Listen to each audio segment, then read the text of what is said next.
Bonjour les amis, aujourd'hui je vous parle d'agriculture quantique en Israël. C'est la troisième partie, comme promis, de cette série de présentations que j'ai décidé de vous présenter sur le Deep Tech et l'agriculture quantique en Israël.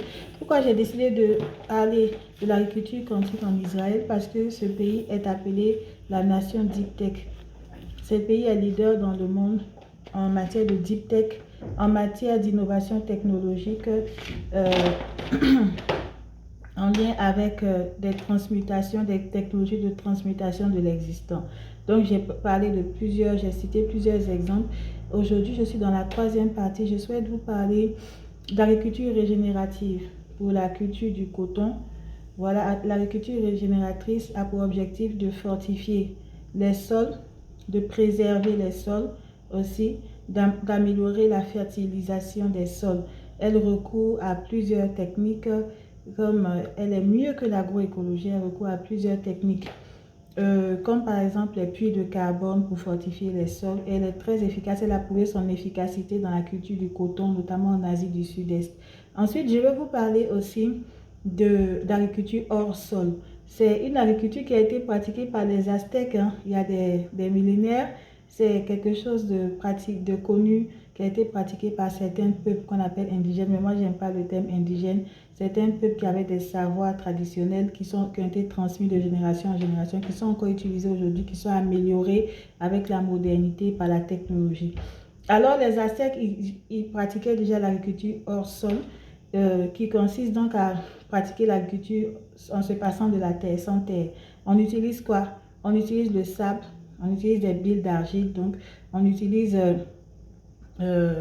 des fibres de coco, par exemple, et on nourrit directement la racine avec de l'eau et des nutriments. L'avantage de l'agriculture hors sol, je prends l'exemple de la Colombie, un pays où dans le contexte rural, il peut y avoir des violences, de groupes armés, des conflits armés. Il peut y avoir un contexte rural marqué par la pauvreté, par la vulnérabilité de certaines populations, permet de pratiquer l'agriculture en zone urbaine ou périurbaine. Parce que comme c'est une agriculture qui se pratique hors sol, on peut se passer de terre. Elle permet aussi de préserver les sols.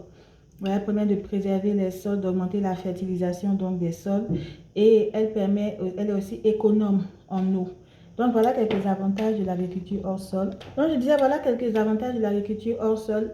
Elle permet aussi de privilégier les circuits courts. Et la NASA s'intéresse même à l'agriculture dans l'espace. Pour vous dire, on n'a pas besoin forcément de terre pour pratiquer l'agriculture. Dans certains contextes, on s'adapte aux réalités, on s'adapte aux contraintes, aux défis. On peut pratiquer l'agriculture dans d'autres contextes, enfin en utilisant d'autres éléments, un autre environnement, comme par exemple le sable, etc., comme j'ai cité, les fibres de coco. Et aussi, l'agriculture quantique, je reviens à l'agriculture quantique. Je vous ai parlé dans la formation d'Améthyste Conseil sur l'agriculture durable alignée avec les PRSE 4, comment les startups, les deep tech peuvent accompagner les agriculteurs avec des technologies qui vont leur permettre de mieux produire, de permettre à l'agriculture d'être plus performante, plus compétitive et alignée avec les plans régionaux. Je vous ai parlé d'agriculture de précision et j'ai cité l'exemple de l'Office du Niger au Mali qui gagnerait à intégrer ces technologies-là. Parce que l'Office du Niger au Mali, ça a été créé pendant la colonisation, ça a été un échec. Mais après, avec les indépendances, ça a été repris en main avec le président Modibo Keïta qui a mis en place de nombreuses mesures qui ont fait que ça a permis d'augmenter le rendement des paysans, d'augmenter leurs revenus, d'améliorer la sécurité alimentaire, même d'exporter. Et ça a permis aussi d'améliorer la santé des femmes, des enfants, parce que les revenus des paysans étaient augmentés grâce aux fonds qui ont été injectés dans cet office du Niger. Mais cet office du Niger, à sa création, a été un échec parce qu'il a été confronté à de nombreux enjeux, comme par exemple le fait que les pratiques traditionnelles n'étaient pas mêlées aux pratiques modernes. Il y avait, donc, on a voulu imposer aux paysans des pratiques agricoles venues d'ailleurs qui ne maîtrisaient pas. Et ça a concouru à l'échec de cet office du Niger. Et il y a des problèmes qui persistent, comme par exemple la perte de culture, la perte de récolte due à des prévisions qui ne sont pas bien faites, l'aménagement, la répartition des cultures sur les sols en fonction de la superficie ou bien de la disponibilité des sols, l'amélioration des prévisions météorologiques. Et donc, l'agriculture de précision dont j'ai parlé dans la formation en citant l'exemple de l'Office du Niger, j'ai dit que c'était un exemple transversal qui pouvait prendre en compte tous les défis, les enjeux en lien avec la pratique de l'agriculture durable. Et l'agriculture de précision qui utilise donc les satellites permet d'améliorer, en tout cas en partie de répondre à tous ces défis.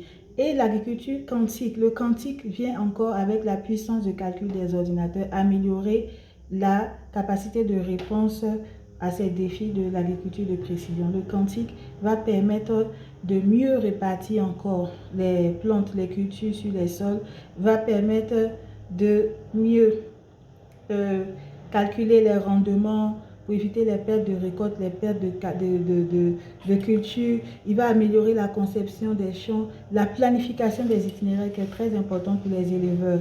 Je vous ai parlé la dernière fois de la tuberculose bovine. J'ai dit que je suis dans la région Nouvelle-Aquitaine. Je suis actuellement, c'est la première région en France qui est concernée par la tuberculose bovine. Et la tuberculose bovine, les mesures qui sont mises en place pour éviter l'augmentation de la prévalence, c'est de mettre dans des systèmes de poursuivre l'itinéraire des troupeaux pour éviter qu'ils entrent en contact avec les animaux de la faune, les animaux sauvages comme les blaireaux. Moi, en tant que spécialiste de santé publique, je me suis intéressée à l'approche One Health dans la prise en charge de la tuberculose bovine. J'ai beaucoup écrit dessus, j'ai fait beaucoup de recherches dessus ici en France. Et les blaireaux, et il y a beaucoup d'autres facteurs aussi, en tenant compte de l'interface homme-environnement qui entrent en ligne et animaux qui entrent en ligne qu'il faut prendre en compte dans la transmission de la tuberculose bovine. Donc, le fait de mieux gérer les itinéraires de troupeaux, même éviter les contacts des troupeaux avec d'autres troupeaux dont on ne sait pas s'ils sont vaccinés ou qui peuvent être contaminés. En tout cas, mieux gérer l'itinéraire des troupeaux, ça peut permettre d'éviter la transmission de la tuberculose bovine et de réduire la transmission de la tuberculose bovine. Et l'agriculture de précision permet cela. Et l'agriculture, le quantique, les technologies issues du quantique permettent de renforcer la capacité de cette agriculture de précision à définir les itinéraires, les meilleurs itinéraires pour les troupeaux pour éviter le contact avec des troupeaux potentiellement contaminés. Et il y a aussi le quantique permet d'améliorer les prévisions météorologiques dans le cadre de l'agriculture de précision. Voilà ce que j'avais à vous dire aujourd'hui. Je vous souhaite une bonne journée. La prochaine fois, nous allons nous retrouver pour parler de Colombie. Je vais beaucoup parler de Colombie ces temps-ci parce que c'est un pays qui s'intéresse beaucoup aux énergies renouvelables et qui fait partie de l'Alliance du Pacifique qui compte le Chili dont je vous ai parlé et aussi le Brésil. Et la Colombie, c'est un pays où il y a l'hydrogène blanc. Vous savez que c'est une énergie qui me plaît beaucoup, dont j'ai beaucoup parlé ici. Je vais revenir sur l'hydrogène blanc. Et je vous parle aussi du club d'amitié et d'affaires d'Améthyst Conseil qui a été créé en 2023. Pour le moment, on est 7 membres premium. Je suis la présidente du club. Et le club, on discute sur Waller, sur la plateforme sécurisée Waller.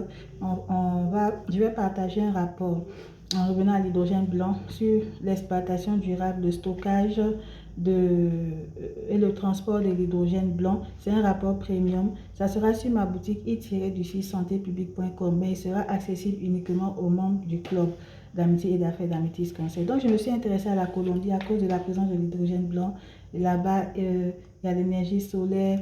Il y a de nombreuses thématiques qui m'intéressent. Donc, je vais revenir en long et en large dessus. Merci.